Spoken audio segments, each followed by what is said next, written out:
মাজুলীত প্ৰতিবাদ। মাজুলীৰ হালমৰা জলজীৱন মিছনৰ খোৱা পানীক লৈ প্ৰতিবাদ।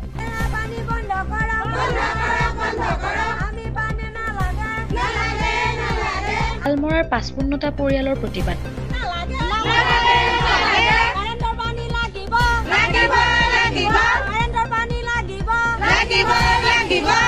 খোৱা পানীৰ নামত বৰবিষ খুৱাইছে মাজুলী জনস্বাস্থ্য কাৰিকৰী বিভাগে।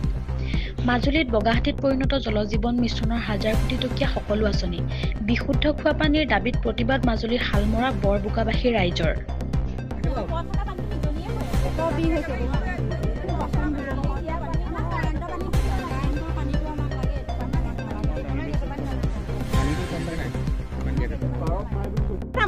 হাতেৰে চুবও নোৱাৰি পানী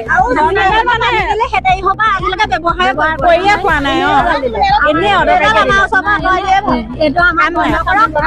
পানী নালাগে, আমাক কাৰেণ্টৰ পানী আমি য'ত দেখি এতিয়া বিলৰ পানীয়ে আমি ব্যৱহাৰ কৰি আছো।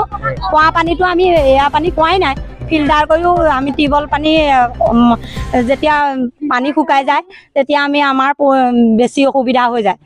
তেতিয়া চৰকাৰে এইবিলাক সুবিধা নিদিয়াই ভাল। বিলৰ পানীটোৱে ভাল আমাৰ। আমি বিলৰ পানীত গা ধো, কাপোৰ ধো, চব কাপোৰ কানি তাতে লৈ চালি সঘনে নলায়। এতিয়া খৰালি টিউবৱেলৰ পানী সঘনে এতিয়া নলায়।